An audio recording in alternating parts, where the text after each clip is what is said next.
সরকার যেভাবে বলছে সেভাবে আমরা মেনে চলছি। প্রত্যেকটা মানুষকে সরকার জাস্ট একবার নির্দেশ দিয়েছে যে তোমরা ঘরে থাকো, তোমরা সেভে থাকো।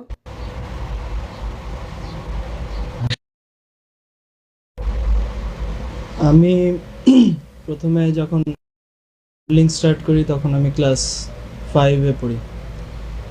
তখন থেকে আস্তে আস্তে মডেলিং স্টার্ট করি। তো আমি এর আগে টিভিতে অ্যাক্টিং করতাম, গান গাইতাম। আমি 82-তে প্রথম টিভিতে আসি। ছোট্ট খবর একটা অনুষ্ঠান হতো তখন ছোটদের, সেই অনুষ্ঠানের মাধ্যমে। তারপরে আস্তে আস্তে আমি এখানে ছোটদের অনুষ্ঠানে গান গাই, নাটক করি। ধীরে ধীরে সপ্তাহে নাটকে যাই, টিভির বিভিন্ন বিশেষ অনুষ্ঠানে আমি যাই।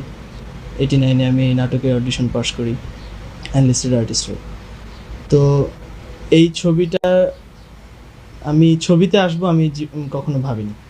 ছবিতে যে কাজ করব, যে ফিল্মে আমি আসবো কাজ করব, আমি কখনো এটা ভাবিনি।